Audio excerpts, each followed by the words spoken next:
We live in a world filled with conflict. Down through our history, nations have used conflict as a means to an end. Men have fought for right, for wrong, for religion, for borders, and even for nothing at all.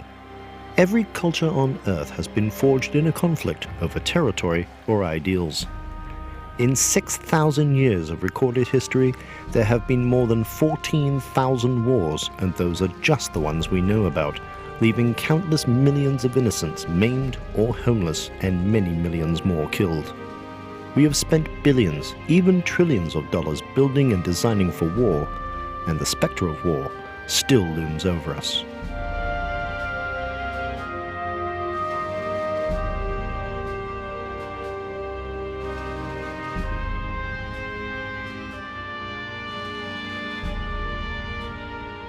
We have celebrated the ends of wars, and we have honored our war heroes, but the threat of conflict always returns.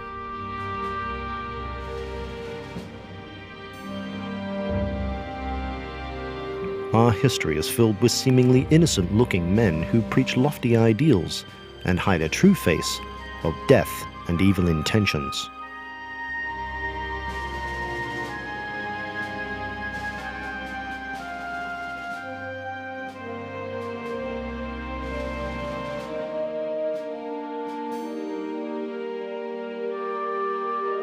Still, we have learned so little while acquiring so much knowledge. We have developed ways not only to kill our enemies, but to destroy ourselves and our world forever.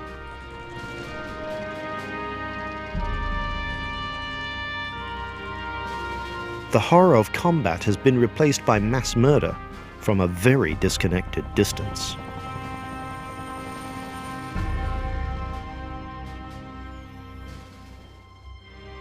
Russia loomed in our fears for so long and then slowly faded into an almost romantic view of its terrifying history that gave birth to violent conflicts all over the world.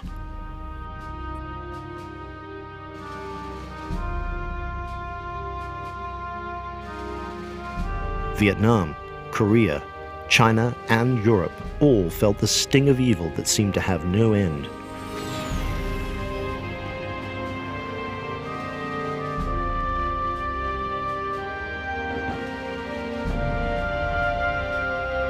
Yet in the sea of our habitual warmongering, still a cry for peace went up.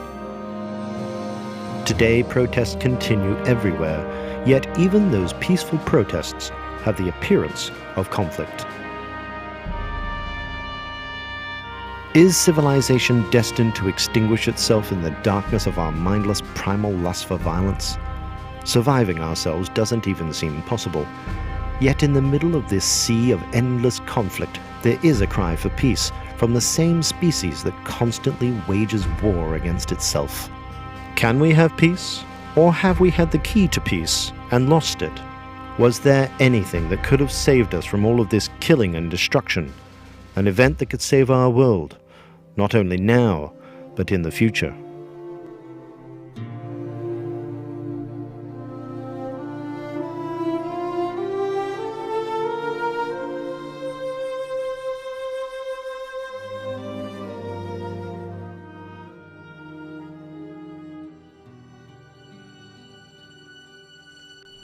During World War I in the little village of Fatima, Portugal in 1917, mere weeks before the Bolshevik Revolution took place in the far-off country of Russia, 3 young children had an experience that was to have global significance and consequence. These 3 Portuguese shepherd children were visited by an apparition of a woman in glowing white on May 13, 1917, while tending their sheep in a cova near the village of Fatima. Lucia dos Santos and her cousins Jacinta and Francisco Marto, aged 10, 8, and 7, were told by the lady that they would be given a message of great importance to the world that would have great significance for the 20th century and beyond. She told them to come and meet with her at the same location on the 13th of every month until October, when she would perform a great miracle. Honoring her request, the children came in June and again in July, when they were accompanied by 6,000 pilgrims. The local priest in Fatima, questioning the authenticity of the children's visions, believed it was more likely a deception of the devil then a true apparition of what the children had determined was the Blessed Virgin Mary. Some of the people of the village shared the ideas of the priest, and the children were told to remain silent. In August, the 3 children were kidnapped by Oliveira, the mayor of nearby Orem. They were interrogated in hopes that they would recant what they believed they had seen. After being threatened with death, they stood firm in their story and were released from custody on August 15th, having missed their appointment with the Virgin. The question we need to ask ourselves is if the story of these 3 children is credible. You have the credibility of the seers themselves, the 3 little children, Lucia, Francisco, and Jacinta. On July 13th, Our Lady showed the children a vision of hell. But also on July 13th, they were given a secret that they were not allowed to reveal. A month later, on August 13th, they were literally arrested, more like kidnapped. The administrator of the town of Urem, which is a big town near Fatima at the time, he insisted that the 3 children come down to him for interrogation on the 11th or 12th of August. Now, the 2 children, the 2 youngest, didn't go because their father said, they're too small, because they'd fall off the donkey. Well, Lucy went there. She fell off the donkey 3 times. He got there and he insisted on her telling the secret and her denying that she was seeing the Our Lady at Fatima.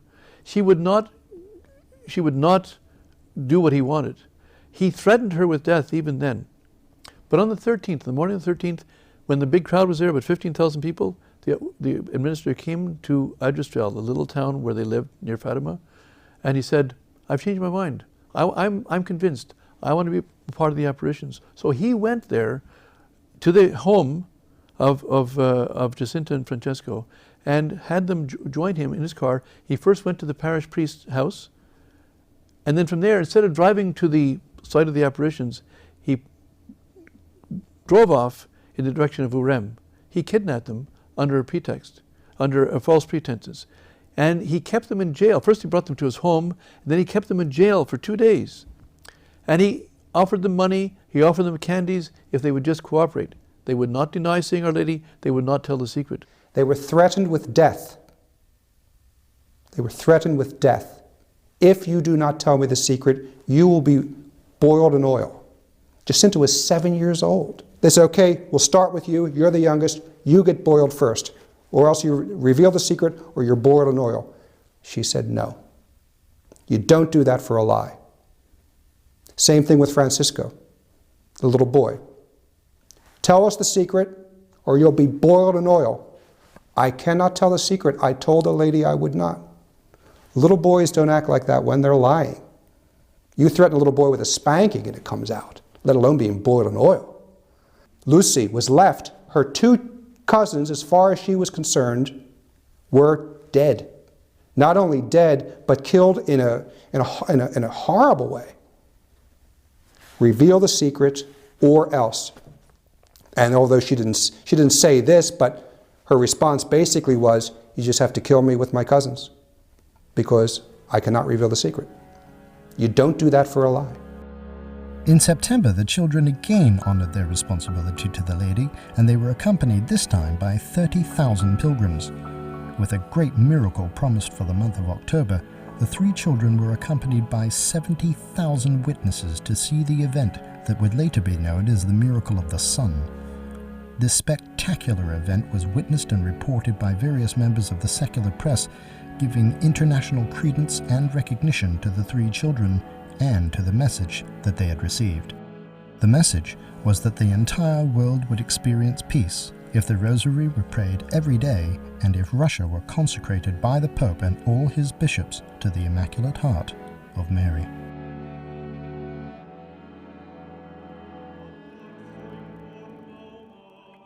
At the appointed hour, Lucy said, look at the sun. And the sun literally spun off colors, danced in the sky, and then came plummeting toward the earth. 70,000 people saw that. 70,000 people had assembled to see this miracle, which had been predicted 3 months in advance. And at that time, not only believers, but secular news journalists, communists, atheists, scientists who were on the scene saw these incredible things happening with the sun. The sun rotated in the sky and threw off colors. It spun around in the sky, and finally it descended to earth and terrified the entire crowd. So clearly this is a public event. God is getting the attention of the world. And for the church to say, well, because this isn't part of the deposit of faith, therefore you can take it or leave it, is absurd. If there wasn't that smashing, impossible miracle back then, I probably wouldn't believe the message at all. But you cannot deny a complete breach of the laws of nature, and that is never done by anybody but God himself to confirm some other thing. There was raining cats and dogs, and they had been in the field all night for the apparition the next day. They were soaked to the bone. Immediately after the miracle of the sun, the ground was dry and all their clothes were dry. It's as if Our Lady, as a mother, cleaning up her children before she sends them away. The amount of energy needed to dry out that high altitude sort of grassland, and 70,000 people with it, and the ankle deep mud with it, that's an amount of energy that would have incinerated everybody present. Once I realized that that had happened, I said, okay, that must be authentic. No devil can work that kind of miracle. Because that's a deep interference with the laws of nature. When God works a miracle, we have the absolute certitude that the message comes from God. Considering that heaven went to this great effort to gain the world's attention, what was it that Our Lady of Fatima was requiring of mankind?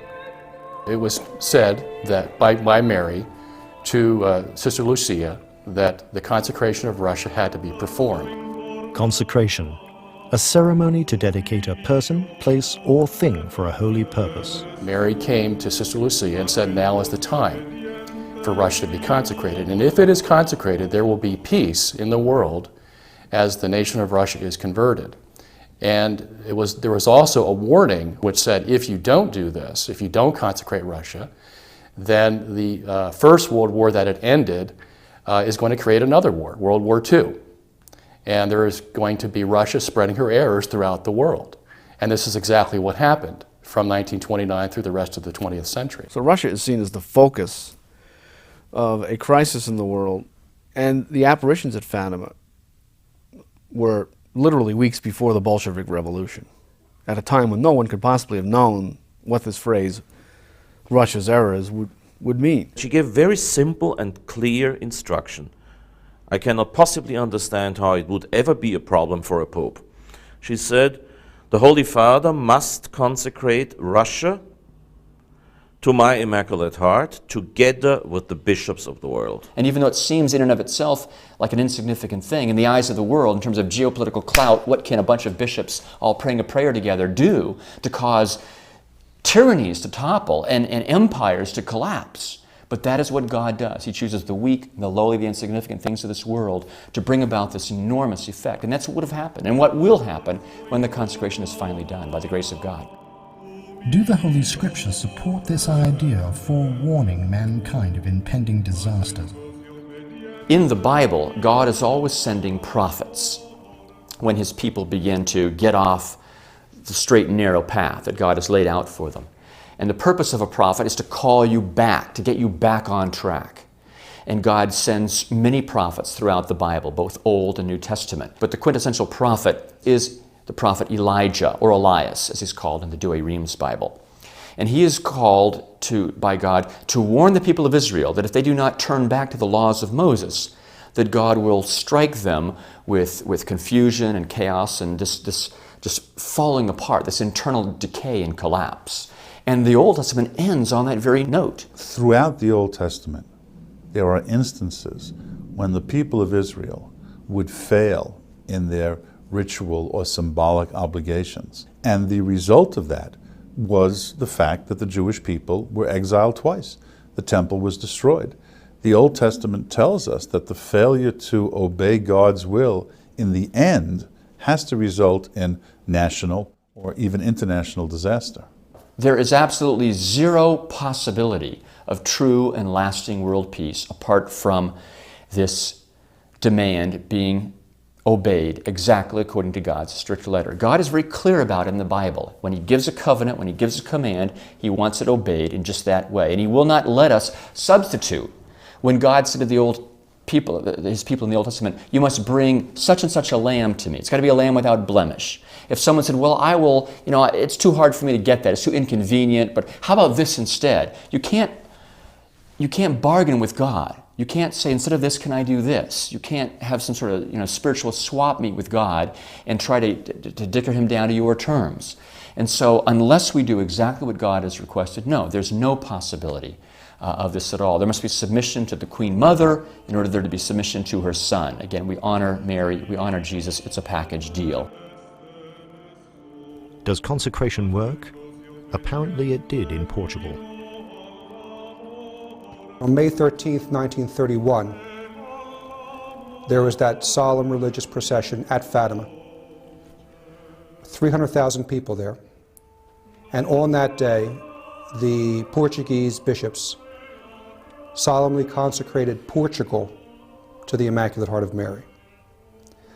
Portugal before this, of course, had been the scene of, the priests were imprisoned.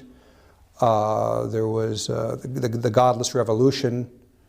The faith was in trouble mainly because of the opposition, the bloody opposition of since 1910, that the Portuguese were living under. Humanly speaking, it seems that there's no hope. Our Lady comes to Portugal in 1917.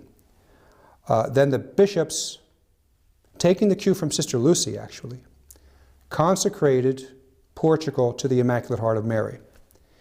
They consecrated Portugal by name. In fact, in the formula, which you can still get, Portugal is mentioned 5 times. Right after that, there was what they call a threefold miracle that took place in Portugal. First, as a result of that consecration, there was a magnificent rebirth of Catholic life. Secondly, there was miracle, well, I'm using miracle with a lowercase m, okay. The miracle of political and social reform. After decades of a godless government, you had Antonio Salazar come in, and his whole goal was to, number one, be counter-revolutionary, counter-communism, and do everything that he can to construct the social order within the lines of the gospel. As I said, he's going to base his laws of right and wrong on what the gospel teaches is right and wrong, and on what the church teaches is right and wrong. The third and the most spectacular was the miracle of peace. The Spanish Civil War was raging right next door. And the political analysts and everyone who knew anything about what was going on said it's just a matter of time. It's just going to sweep into this poor and helpless country of Portugal. But they were spared that. They were spared all the horrors of the Spanish Civil War, and they made a promise, the bishops collectively made a promise in 1936 that if they were spared the horrors of the Spanish Civil War, if it was kept out of their country, they would consecrate the nation again to the Immaculate Heart of Mary in 1938. So in 1938, the bishops got together and consecrated the nation again to the Immaculate Heart. And here again you have a prophecy and a fulfillment, because in 1939, Sister Lucy wrote to Bishop de Silva and said that heaven made known to her that because of this consecration, Portugal would be spared the horrors of the Second World War, which was just bursting forth. And that's exactly what happened. But is conversion of an entire nation actually possible? Today, Mexico is largely a Catholic society because of a miracle that took place there in 1531. In what is now known as the town of Guadalupe, the Virgin Mary appeared to Juan Diego and requested that a church be built there in her honor. The ultimate credence was given to his story when he removed his cloak before the local bishop, and the inside of his cloak bore this miraculous image of the Virgin herself. The Catholic missionaries had been trying to reach the Aztec people of the region for years without any success, but upon simply seeing this image, they were immediately converted. So many were converted that the priests of Guadalupe could do nothing but baptize new converts from morning till night for 10 years. If this is the power that Our Lady's image is capable of, then how can we deny that it may be possible to convert all of Russia, or even eventually, the entire world? Stalin was determined on having Austria suffer the same fate that Germany suffered. There were still some people in Austria who believed that Our Lady could do something. And in 1945, interestingly enough, I think it was in 1945, but interestingly enough, it was the Austrian Chancellor Fegel and then Gorbach who were the first ones to pick up the rosary and publicly walk the Ringstrasse nearby to pray for the liberation of Austria. We obviously didn't have to be all too overly afraid of the Americans, British, and French staying in Austria, but we did have enough reasons to be afraid of the Ruskies staying in Austria. So they really prayed hard. Characteristically enough, Cardinal Initzer, back then Archbishop of Vienna, only joined the Rosary Crusade, as it was immediately called, later on. 10 years, and they were successful. 1955, we had the Austrian State Treaty, a lot of conditions connected with it, but none of it which really made a difference to the individual life in Austria.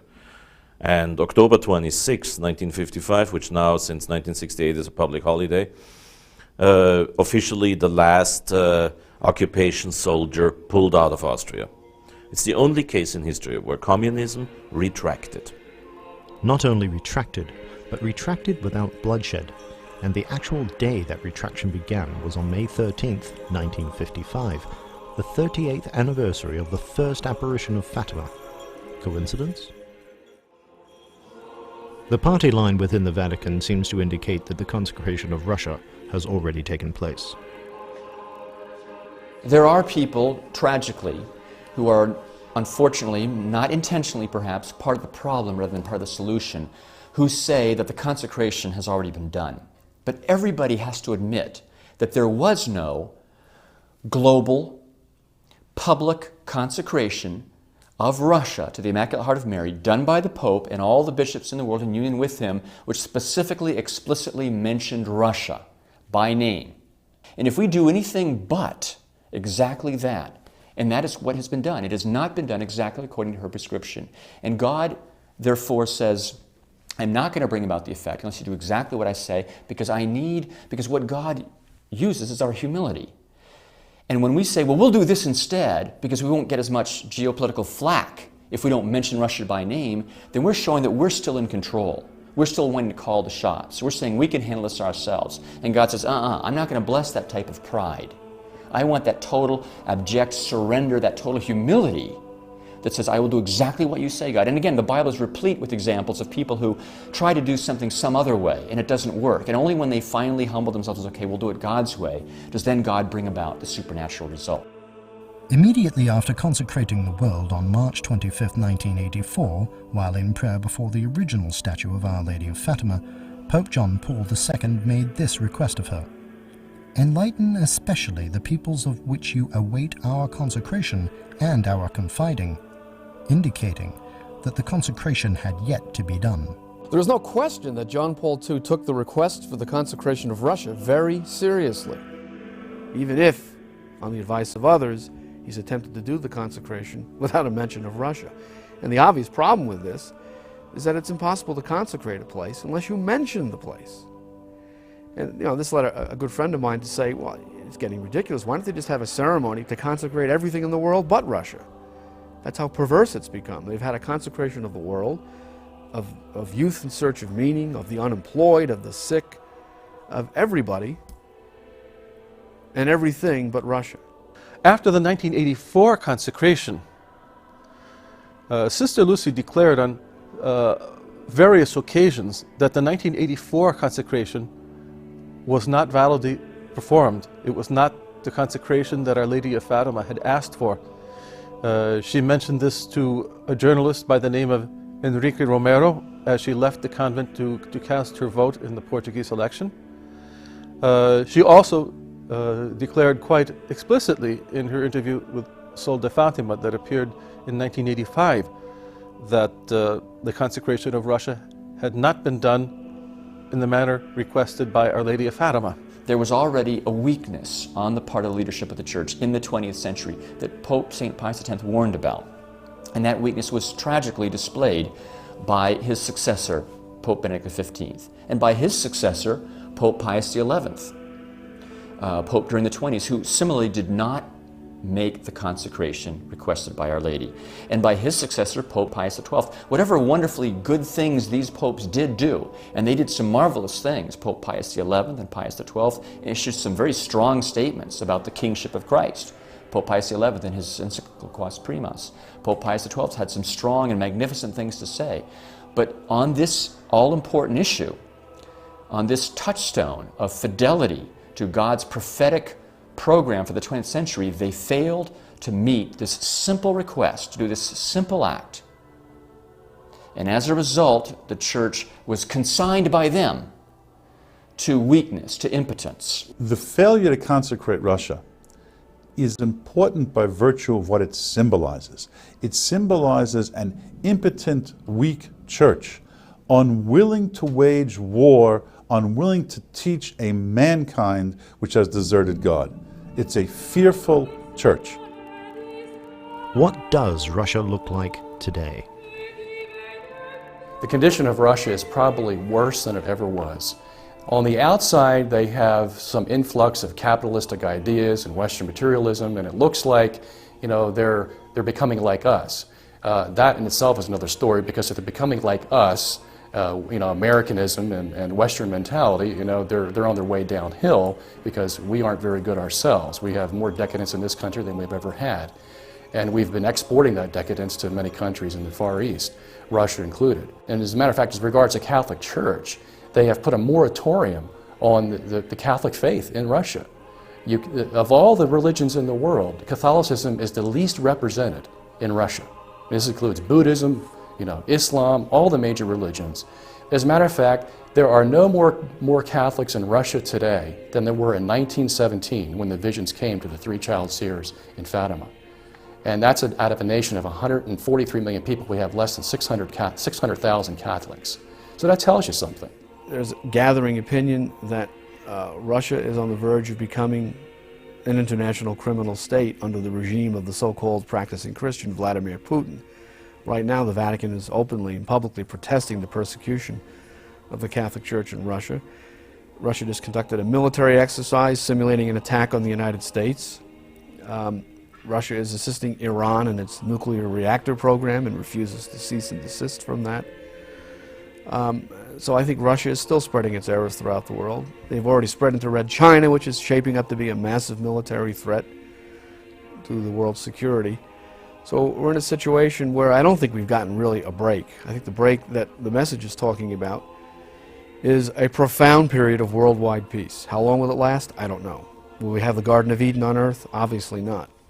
But the harbinger of this period would be the miraculous conversion of the Russian people. There's no Catholic Renaissance in Russia. The Pope broadcast into Moscow. He's not allowed to enter the country. The Pope broadcast into Moscow. It was March of 2002, I believe, and the Patriarch of the Russian Orthodox Church called it an invasion of Russia. Russia is Catholicism is a minority religion, so there's no Catholic rebirth. Second, there's no political or social reform, only that now the communist nation looks more like the decadent United States. Divorce, homosexuality, abortion running rampant in Russia. Okay, no sign of conversion to Catholicism and no sign of any sort of political and social reform that will make life conducive to living the life of grace. And finally, of course, the third one's very obvious, there is no peace. Do we have anything to fear from Russia today? I don't believe Russia is a danger to the world at the moment. No, I think there are far greater dangers in the world than Russia. Less than 10 minutes. That's how much time we missed World War III by in January of 1995. In Norway, a scientific rocket was launched as a test. Consequently, its flight path took it through Russian airspace. The Norwegian government had notified the Russian air defense, but the documents were apparently lost. The rocket, that was of an American design, alerted nuclear defense systems all over Russia, and Russian missiles were retargeted to their Cold War status in less than 2 minutes. Thousands of warheads trained on North American cities and military installations. President Boris Yeltsin was notified, and he was given less than 10 minutes to decide the fate of the entire world. Fortunately for all of us, he made the right decision. But can a country with thousands of nuclear warheads at its disposal be allowed even one error? Do we truly have nothing to fear?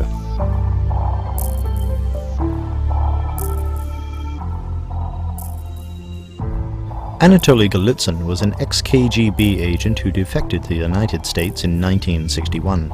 With the benefit of his intimate knowledge of the communist agenda, he wrote 2 books of warning, New Lies for Old and The Perestroika Deception. His accuracy for predicting the future behavior of communism and the Soviet Union was rated at an astonishing 94%. The content of those predictions are particularly alarming today. Golitsyn said that the plan formulated by Gorbachev for the world, called perestroika or restructuring, was not just for the restructuring of Russia. It seemed that way, but it was for the restructuring of the West, for the thinking of the West, to think that perhaps the Soviet Union was collapsing, democracy was coming there, democracy was coming across Eastern Europe, the fall of the Berlin Wall, for instance. All of these things were predicted because they were all planned to make the West think that communism was collapsing and would no longer be a threat to the West, so that we could converge, the West and Russia and the communist system, to bring about this whole one world system in which communism would rule the roost and the West would be under the system. And in order for us to be fooled, they decided to change what is called the image of the enemy, but not actually the enemy itself. People have been led to believe that what they think are actual changes, they have been led to believe that these are serious, deep changes in philosophy, in communism, and that communism has seen the light and is becoming more capitalistic, more like the West, when it's actually a cosmetic change. And I guess in the West, people are very materialistic. They're not paying attention. So long as it looks like the danger has gone away from Russia, fine, we'll just get on with our lives. War to the hilt between communism and capitalism is inevitable. Today, of course, we are not strong enough to attack. Our time will come in 20 or 30 years. To win, we shall need the element of surprise. The Western world will have to be put to sleep, so we shall begin by launching the most spectacular peace movement on record. There will be electrifying overtures and unheard of concessions. The capitalist countries, stupid and decadent, will rejoice to cooperate in their own destruction. They will leap at another chance to be friends, and as soon as their guard is down, we shall smash them with our clenched fist. Professor Dmitry Menevsky at the Lenin School of Political Warfare in Moscow. Are there consequences for ignoring the validity of Our Lady's requests? What we haven't yet seen, and which is the most dreadful thing from the aspect of the secular world, is the annihilation of nations that Our Lady predicted as the end result of the failure to make this timely consecration. Even though in the end, as the message itself says, the Holy Father will consecrate Russia. My hope is that when he does consecrate Russia, he won't be standing in front of a blast crater that used to be the Vatican. And there have even been papal visions in that respect. Pius X is reported in the histories of his pontificate to have had a vision of a future pope fleeing the Vatican over the dead bodies of his subordinates. And the vision of the Bishop in White, published by the Vatican, does indeed speak of the Pope going through a half-ruined city surrounded by bodies, going to the top of a hill and praying in front of a large cross where he is executed by a band of soldiers. So, if one believes in these apparitions, that is, if one is a Catholic who takes seriously the Church's confirmation of the authenticity of the vision, one has to be worried about what's happening in the world today and whether this is leading toward the annihilation of nations. And this isn't just crackpot stuff. A lot of non-believers have the sense that the world is hurtling towards some kind of apocalyptic confrontation in the Middle East, nuclear war between India and Pakistan. You don't have to be a Catholic to think that maybe we're in the worst possible time of world history in terms of our very survival as a civilization. In 1946, Professor William Thomas Walsh, author of the best-selling book Our Lady of Fatima, was granted a rare interview with Sister Lucy. Professor Walsh, summarizing Sister Lucy's remarks, said Lucy made it plain that Our Lady did not ask for the consecration of the world to her Immaculate Heart. What she demanded specifically was the consecration of Russia. Then Professor Walsh tells us that Sister Lucy made the following statement. What Our Lady wants is that the Pope and all the bishops of the world shall consecrate Russia to her Immaculate Heart on one special day. If this is done, she will convert Russia and there will be peace. If it is not done, the errors of Russia will spread through every country in the world. Professor Walsh then asked, does this mean, in your opinion, that every country without exception will be overcome by communism? Sister Lucy responded, yes. Clarifying further, Professor Walsh asked, does that mean the United States of America too? She responded with a resounding yes. The truth of Fatima does not depend upon you believing it or not believing it. The truth of Fatima is, it's a message from God, certified by the miracle of the Son. But if you think, well, maybe somebody's made a mistake in logic or something like that, well, maybe it's not correct. But if it is correct, you've got everything to lose. You paid 40 years or 20 years on your mortgage in your house. You paid 20, 30 years investing in your children. They're going to be enslaved, tortured, killed. You yourself, your wife, your husband. You've got everything to lose in this world because the Pope and the bishops refuse to do or request, which costs them nothing, which is just a pious thing which they should do anyway every so often. What's the big deal for them? And you've got everything to lose. I say it doesn't cost you anything to pick up the phone and say you would like him to do it. And let me tell you, as a non-Catholic, you might get more listened to than I have been for 25 years at promoting this work.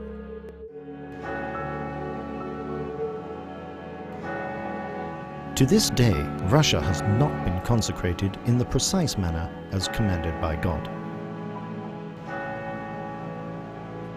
Will Pope Benedict XVI continue the disastrous policy of not obeying God's command to consecrate Russia to her Immaculate Heart?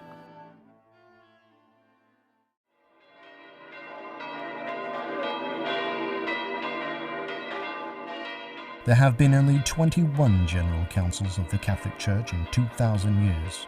The 21st and the most recent, the Second Vatican Council, was convened by Pope John XXIII in 1962 through 1965.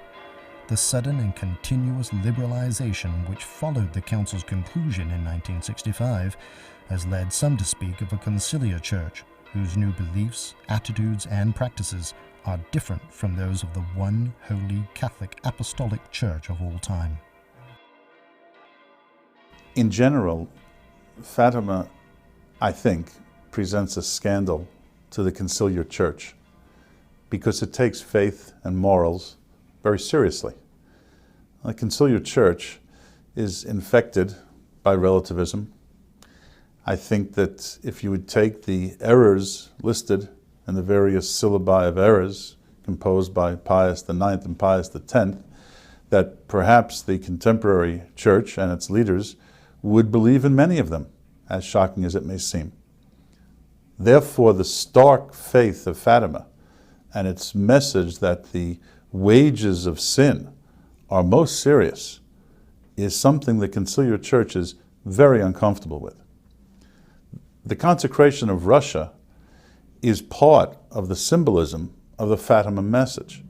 And therefore I think the conciliar church, infested as it is with relativism, subjectivism, religious pluralism, would like to put Fatima away somewhere. They'd like to hide it away somewhere.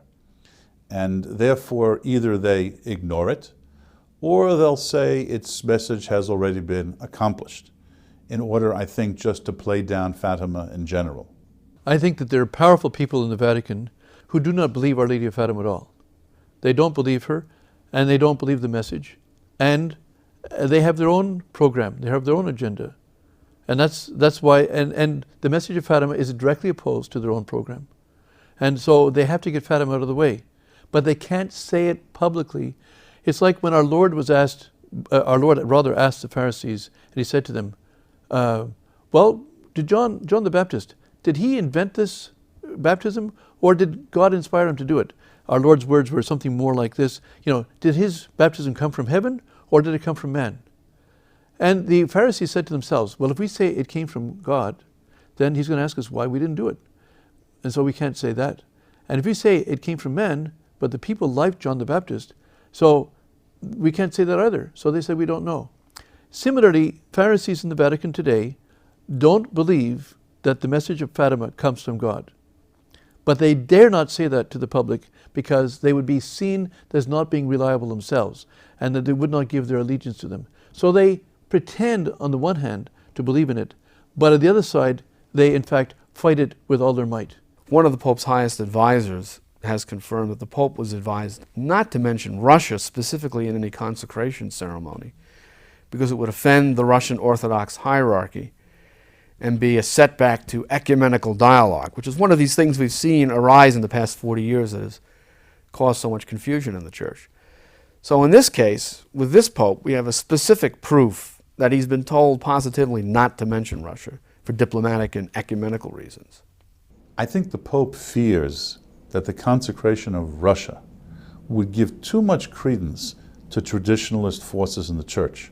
It would be an embarrassment to him amongst his progressive friends and amongst the mainstream of the Church, and it would make those people that he has singled out for excommunication, for criticism, it would make those people seem a little more credible.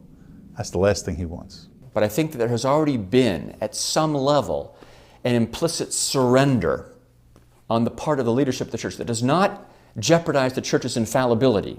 We're not talking about any solemn ex cathedra pronouncements or anything, but there has been a concession on the part of the leadership of the Church to the mindset of our modern world.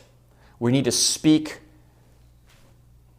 to the modern world in the categories that they consider acceptable. They set the terms of the debate. We have to kind of dance to their tune. So you have, right now, millions of Catholics out there who don't even know the story, or maybe they saw the Warner Brother video or movie years ago and they know that it happened, but that's it.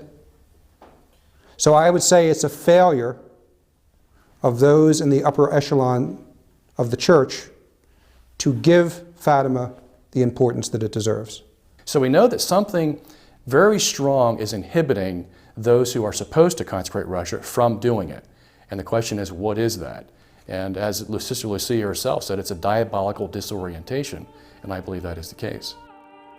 One part of the story of Fatima has been locked away from public view by those in power at the Vatican. That portion is known as the Third Secret. Fatima scholars believe unanimously that the secret begins with the one sentence, "In Portugal, the dogma of the faith will always be preserved," etc., end quotation. The etc. indicates that the Virgin at Fatima had a lot more to say about this subject of dogma, but the obvious implication of the statement that in Portugal the dogma of the faith will always be preserved is that elsewhere the dogma will not be preserved. As long as I hold on to the dogma of the faith, I'm a Catholic. But if I lose the faith by following the bad example or the bad advice of cardinals or even a pope, then I leave the Church because I've no longer held on to the Catholic faith. So the integrity of the Church itself, in itself, is not in question, but the integrity of people's faith and their salvation is definitely in question. And Fatima scholars unanimously concurred that this third secret, of which that sentence is the beginning, refers to a crisis of faith and discipline in the Church that would begin around 1960. Why do I say 1960? Because when Sister Lucy was asked about when the secret would be revealed, she said that Our Lady wished it to be revealed upon her death, but in no event later than 1960. And when asked why 1960, she said, because it will be clearer then. On June 26, 2000, Vatican officials released what they said was the entire Third Secret of Fatima, But the published documentation does not include any of the words of Our Lady of Fatima that are indicated by the mysterious etc. The missing words have never been released. The third secret, of course, according to the research that has been done, Cardinal Odie believed that it tied in with the present crisis of faith and also with the problems of the Second Vatican Council.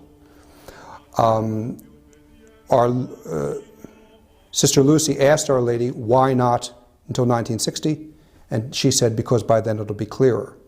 So the message of the third secret was supposed to be not only for 1960, but something that will be clear in 1960. And what we had going on in 1960 was the preparations of Vatican II. And Cardinal Odie said that if John the 23rd had found something positive about Vatican II or his way of doing things in that secret, he was a very optimistic fellow. You would have bet he would have revealed it. And the fact that he didn't say anything means it probably had things he didn't like. Not that he's going to say that the Fatima apparition was not true, but things that he didn't like, things that didn't square with the direction he was taking the church at the time. The Catholic Church exercises a profoundly positive effect upon mankind. And therefore, I viewed with increasing dismay the dismantling of the Catholic faith in the aftermath of the Second Vatican Council. The statement was made that at the latest, this third part of the message of Our Lady at Fatima, the so-called third secret, had to be revealed no later than 1960. When Pope Pius XII died in 1958, and his successor, Pope John the 23rd, opened the third secret and read it, he said, "This is not for our time," and went on to inveigh against the prophets of doom and gloom that were always forecasting dark clouds over the horizon of the latter part of the 20th century. And he, on the other hand, felt that our attitude had to be very upbeat, very optimistic. Man is getting better and better. We're seeing the evolution of mankind to higher and higher levels of morality. I'm still looking for evidence of that, but maybe more sophisticated and highly technologically advanced ways of doing evil, certainly we have. But he again felt, for whatever reasons, ultimately known only to himself, that the revelation of the content of this message should not be done. Now you can read various interpretations of his failure to do his duty there, but his successor, Pope Paul VI, made exactly the same political decision, and so too did John Paul I in 1978 and John Paul II as well. Since 1960 to this day, the full text of the third secret has not yet been released by any of the popes. Will Pope Benedict XVI continue the disastrous policy of not releasing the third secret?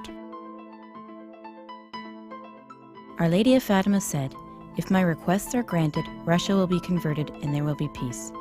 If my requests are not granted, Russia will spread her errors throughout the world, raising up wars and persecutions against the Church. The good will be martyred, the Holy Father will have much to suffer, various nations will be annihilated."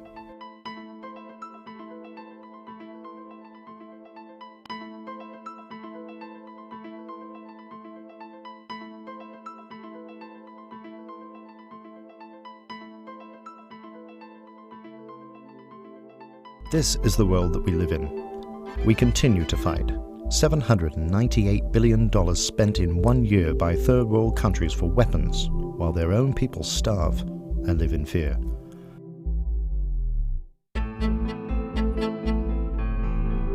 The death rate in our world continues to move at a staggering speed. Our religious leaders watch with sadness as new wars are protested through weak and ineffective means.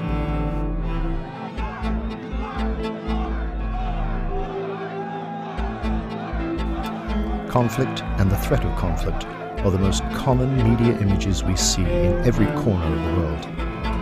In the farthest reaches of the planet, people who have no food have no difficulty finding a gun.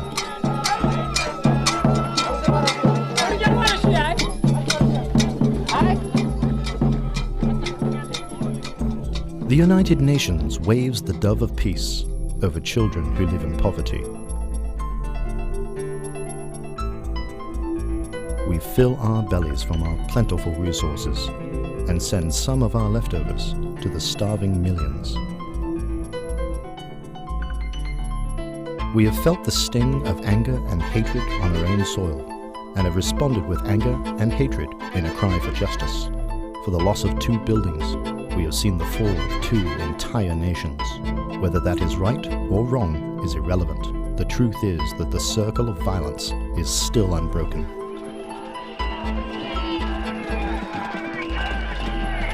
Can we breathe a sigh of relief as we end another war and cast down another madman, when we fear that there will be another lurking around the next corner?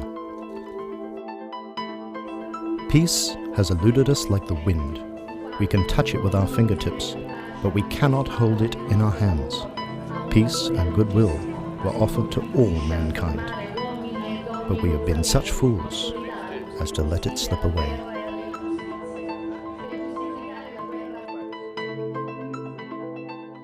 The United Nations has supposedly been formed for the purpose of bringing peace to the world through dialogue, negotiation, and diplomacy, but without significant lasting results.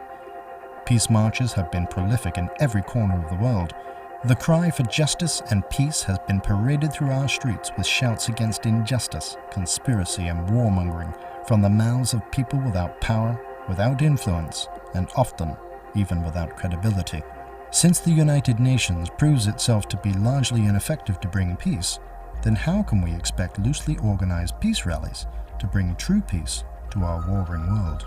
America is arguably the most powerful nation in the world, and yet for all her strength, she cannot enforce peace on the entire planet. Does Russia truly have a diabolical future agenda to lie in wait and pounce on a world that is weak? Does the Church hold the final secret to world peace? Can the Pope, through one single action prescribed in Fatima in 1917, bring true lasting peace to our world? Shouldn't we at least try it? How much can we believe that we'll have world peace just basing it on human beings and on humans' words? We have been so many times disappointed, even now, by promises and things and utopias and things like that. So I still think that it's probably more reliable what the Virgin said than what some of our chief of states say right now. I think it's very important for mankind as a whole for the Church to take everything that was said at Fatima seriously. If the consecration of Russia were to be performed, if it will be performed as Our Lady of Fatima requested, according to her specifications, we will avoid all of the chastisements and punishments that were threatened in the message of Fatima, including the annihilation of entire nations. This will be avoided. We have the promise that if this consecration is performed, what we have to gain is the conversion of Russia and world peace. These things have been promised by Our Lady of Fatima, just if the Pope and the bishops will perform this act of consecration. So, if that's all that heaven is requiring, then why not just do it? So what I would say to a non-Catholic watching this program is, whether you believe it or not, it costs you nothing to suggest that perhaps the Pope ought to mention Russia in a ceremony consecrating Russia. Let's just see what happens.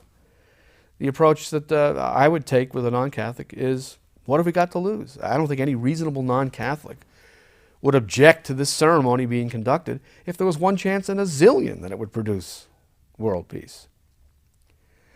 So, Catholic or not, the answer is, what have we got to lose? If we only look at the last century, we have not had peace in the last century. Wars are going on and on and on. Our Lady of Fatima came and gave us the means for peace, which is the collegial consecration of Russia to be done by the Pope in union with all the bishops of the world. And she said then we would have a period of peace. Since we don't have this period of peace, we can assume that the only way we are going to get this period of peace is for this consecration to be done. Now, what's it cost? It costs nothing. Nothing of effort, nothing of time, nothing for them to do it. Instead, if they don't do it, the costs are enormous. If they do it, all the benefits. They get world peace. handed to them on a platter. Normal people, people on the street, ordinary people should be asking their bishops, should be saying, why aren't you doing this consecration? Why don't we try it? Let us see if it gives us peace. Our Lady has promised it. What have we to lose?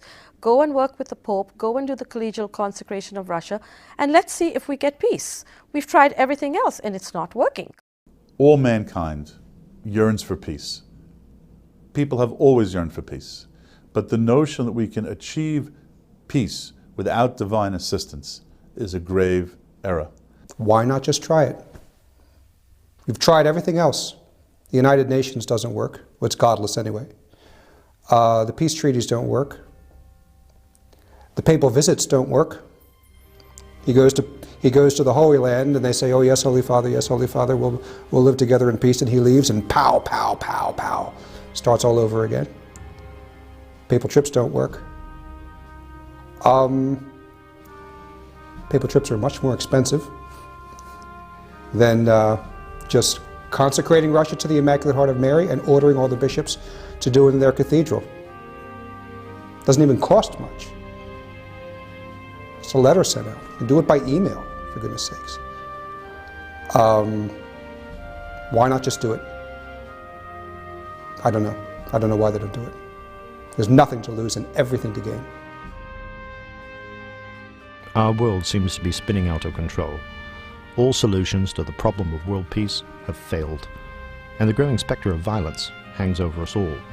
Yet the devotees of the message of Fatima persist in their belief that the words of the message contain the key to peace in our warring world, even if much of the leadership of their own church has abandoned the message in its pursuit of a more modern, worldly orientation.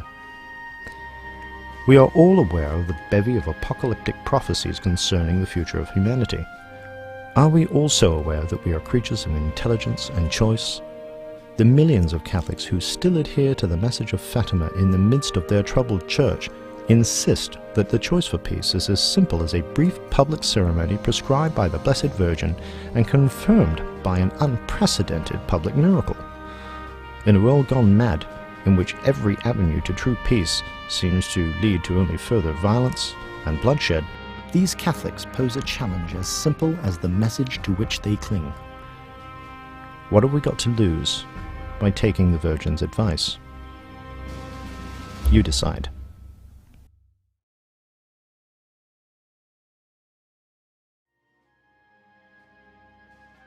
For more information on the message of Our Lady, please visit our website at www.fatima.org.